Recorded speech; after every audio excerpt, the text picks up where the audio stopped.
यजुर्वेद के 40वें अध्याय का पाठ करेंगे, उसकी यज्ञ करेंगे। उसी 40वें अध्याय के सभी मंत्रों से आहुतियाँ देंगे। ओम विश्वानि देव सविता दुरितानि पराशोभ यद्भद्रं तन्न आशोभ स्वाहा। ओम ईशावास्यमिदं सर्वं यत्किञ्चित् जगत्यां जगत् तेन त्यक्तेन भुञ्जीथा मा वृथा कस्यचित् धनं स्वाहा। जो मनुष्य ईश्वर से डरते हैं कि यह हमको सदा सब ओर से देखता है, यह जगत ईश्वर से व्याप्त और सर्वत्र ईश्वर विद्यमान है, इस प्रकार व्यापक अंतर्यामी परमात्मा का निश्चय करके भी अन्याय के आचरण से किसी का कुछ भी द्रव्य ग्रहण नहीं किया चाहते, वे धर्मात्मा होकर इस लोक के सुख और परलोक में मुक्ति रूप सुख को प्राप्त करके सदा आनंद में रहें।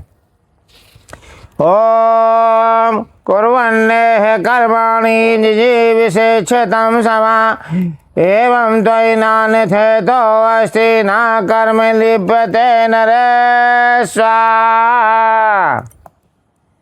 मनुष्य आलस्य को छोड़कर सब देखने हारे न्यायाधीश परमात्मा और करने योग्य उसकी आज्ञा को मानकर शुभ कर्मों को करते हुए और अशुभ कर्मों को छोड़ते हुए ब्रह्मचर्य के सेवन से विद्या और अच्छी शिक्षा को पाकर उपस्थ इंद्रिय के रोकने से पराक्रम को बढ़ाकर अल्प मृत्यु को हटावे, युक्त आहार विहार से 100 वर्ष की आयु को प्राप्त होवे। जैसे जैसे मनुष्य सुकर्मों में चेष्टा करते हैं, वैसे वैसे ही पाप कर्म से बुद्धि की निवृत्ति होती और विद्या अवस्था और सुशीलता बढ़ती है। ओम सूर्यानाम ते लोका अंधेन तमसावृता तांस्ते प्रीत्याभिगच्छन्ति ये के चात्मनो जना स्वाहा। वे ही मनुष्य असुर दैत्य राक्षस तथा पिशाच आदि हैं जो आत्मा में और जानते और वाणी से और बोलते और करते कुछ और ही है। वे कभी अविद्या रूप दुख सागर से पार ही हो आनंद को नहीं प्राप्त हो सकते। और जो आत्मा मन वाणी कर्म से निष्कपट एक सा आचरण करते हैं, वे ही देव आर्य सौभाग्यवान सब जगत को पवित्र करते हुए इस लोक और परलोक में अतुल सुख भोगते हैं। ओम अनेजते कम मनसो जवीयो नैनदेवा आपने मनु पूर्वमर्षत तद्भावतो अन्यानत्यति तिष्ठत्तस्मिन् नभो मातिरिश्वा दधाति स्वाहा। ब्रह्म के अनंत होने से जहाँ जहाँ मन जाता है, वहाँ वहाँ प्रथम से ही अभिव्याप्त पहले से ही इससे ब्रह्म वर्तमान है। उसका विज्ञान शुद्ध मन से होता है। वह चक्षु आदि इंद्रियों और अविद्वानों से देखने योग्य नहीं है। वह आप निश्चल हुआ सब जीवों को नियम से चलाता और धारण करता है। उसके अति सूक्ष्म इंद्रिय गम्य न होने के कारण धर्मात्मा विद्वान योगी को ही उसका साक्षात ज्ञान होता है, अन्य को नहीं। ओम तदेजति तन्नैजति तद्दूर्वे तद्वन्तिके तदंतरस्य सर्वस्य तदु सर्वास्यास्य बाह्यतः स्वाहा। हे मनुष्यो, वह ब्रह्म मूल की दृष्टि से कंपता जैसा है। वह आप व्यापक होने से कभी नहीं चलायमान होता। जो जन उसकी आज्ञा से विरुद्ध हैं, वे इधर उधर भागते हुए भी उसको नहीं जानते, और जो ईश्वर की आज्ञा का अनुष्ठान करने वाले हैं, वे अपने आत्मा में स्थित अति निकट ब्रह्म को प्राप्त होते हैं। जो ब्रह्म सब प्रकृति आदि के बाहर भीतर अवयवों में अभिव्याप्त होके अंतर्यामी रूप से सब जीवों के सब पाप पुण्य कर्मों को जानता हुआ यथार्थ फल देता है, वही सबको ध्यान में रखना चाहिए और उसी से सबको डरना चाहिए। ओम यस्तु सर्वाणि भूतान्यामन्येवानुपश्यति सर्वभूतेषु चात्मानं ततो न विचक्षते स्वाहा। ये हरिचंद्र ही देखती रहना, वो उसको भी देखो।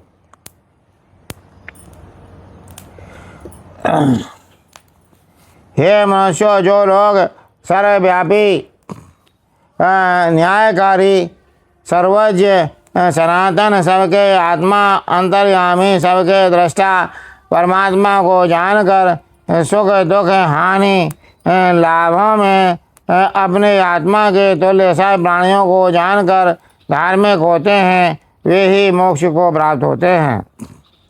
ओम यस्मिन् सर्वाणि भूतान्यामे ओम यस्मिन् सर्वाणि भूतान्यात्मैवा भूत्वा जानता तत्र को मोह का शोक एकत्वमनुपश्यतः स्वाहा। जो विद्वान सन्यासी लोग परमात्मा के सहचारी प्राणी मात्र को अपने आत्मा के तुल्य जानते हैं, अर्थात जैसे अपना हित चाहते हैं वैसे अन्यों का भी चाहते हैं, एक अद्वितीय परमेश्वर के शरण को प्राप्त होते हैं, उसको मोह शोक और लोभ आदि कदाचित प्राप्त नहीं होते। जो लोग अपने आत्मा को यथावत जानकर परमात्मा को जानते हैं वे सदा सुखी होते हैं। ओम सपरिगा शुक्रमकाय मृणमस्नाय विनम शुद्धमभाविविद्धम कविर्मनीषि परभू स्वयं भूयार्थातन्य यथा तथ्यतो अर्थान विदधा शाश्वतीभ्यः समाभ्यः स्वाहा।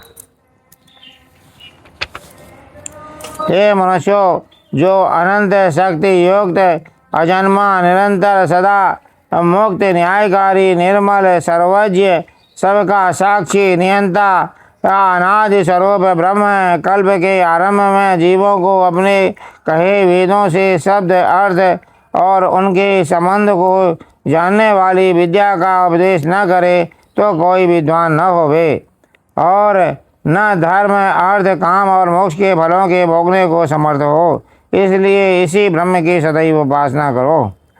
ओम अंधन्तमा प्रविशन्ति ये सम्भूते उपासते ततो भूय एव ते तमोय ओ सम्भूत्यागं व्रता स्वाहा। जो मनुष्य समस्त जड़ जगत के अनादि नित्य कारण का उपासना भाव से स्वीकार करते हैं वे अविद्या को प्राप्त होकर क्लेश को प्राप्त होते, और जो उस कारण से उत्पन्न स्थूल सूक्ष्म कार्य कारणाख्य अनित्य संयोग जन्य कार्य जगत को इष्ट उपास्य मानते हैं वे गाढ़ अविद्या को पाकर अधिकतर क्लेश को प्राप्त होते हैं। इसलिए सच्चिदानंद स्वरूप परमात्मा की ही सदा उपासना करनी चाहिए। ओम अन्य देवाहुर संभवात् अन्य देवाहुर संभवात् इति शुश्रूम धीराणाम ये नस्तद्युचक्षुरे स्वाहा।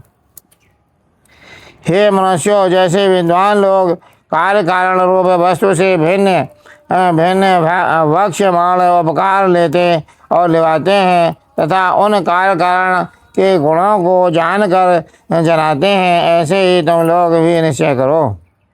ओम सम्मूर्तिं च विनाशं च यस्य वेदो भयं सः विनाशेन मृत्युं तीर्त्वा सम्भूत्यामृतमश्नुते स्वाहा। हे मनुष्यों, कार्य कारण रूप वस्तु निरर्थक नहीं है, किंतु कार्य कारण के गुण कर्म और स्वभाव को जानकर धर्म आदि मोक्ष के साधनों में संयुक्त करके अपने शरीर आदि कार्य कारण को नित्यत्व से जान के मरण का भय छोड़कर मोक्ष की सिद्धि करो। इस प्रकार कार्य कारण से अन्य ही फल सिद्ध करना चाहिए। इन कार्य कारण का निषेध परमेश्वर के स्थान में जो उपासना प्रकरण में जानना चाहिए। ओम अनंत महाप्रविशन्ति ये विद्याया उपासते ततो भूय एव ते तमो यो विद्यायामृता स्वाहा। समझा रखो। जो जो चेतन आदि ज्ञानादि गुण युक्त वस्तु है वह जानने वाला, जो अविद्या रूप है वह जानने योग्य है, और जो चेतन ब्रह्म तथा विद्वान का आत्मा है वह उपासना के योग्य है। जो इससे भिन्न है वह उपास्य नहीं है, किंतु उपकार लेने योग्य है। जो मनुष्य अविद्या, अस्मिता, राग, द्वेष और अभिनिवेश नामक क्लेशों से युक्त हैं कि परमेश्वर को छोड़ इससे भिन्न जड़ वस्तु की उपासना कर महान दुख सागर में डूबते हैं, और जो शब्द अर्थ का अवयव अन्वय मात्र संस्कृत पढ़कर सत्य भाषण, पक्षपात रहित न्याय का आचरण रूप धर्म नहीं करते, अभिमान में आरूढ़ हुए विद्या का तिरस्कार कर अविद्या को ही मानते हैं, वे अत्यंत तमोगुण रूप दुख सागर में निरंतर पीड़ित होते हैं। ओम अन्य देवाहुर्विद्याया अन्दाहुर्विद्याया इति श्रुश्रुमधीराणां ये नस्ते द्विचक्षुरे स्वाहा।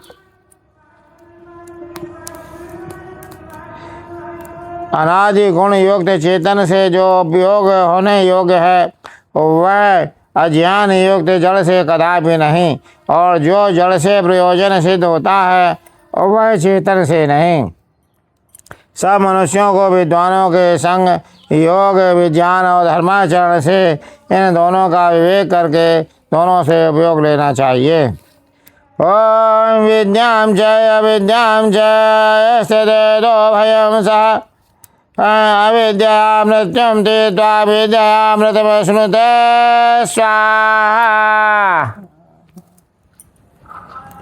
जो मनुष्य विद्या और अविद्या को उनके स्वरूप से जानकर इनके जड़ चेतन साधक हैं, ऐसा निश्चय कर सब शरीर आदि जड़ पदार्थ और चेतन आत्मा को धर्म, अर्थ, काम और मोक्ष की सिद्धि के लिए साथ ही प्रयोग करते हैं, वे लौकिक दुख को छोड़ परमार्थ के सुख को प्राप्त होते हैं।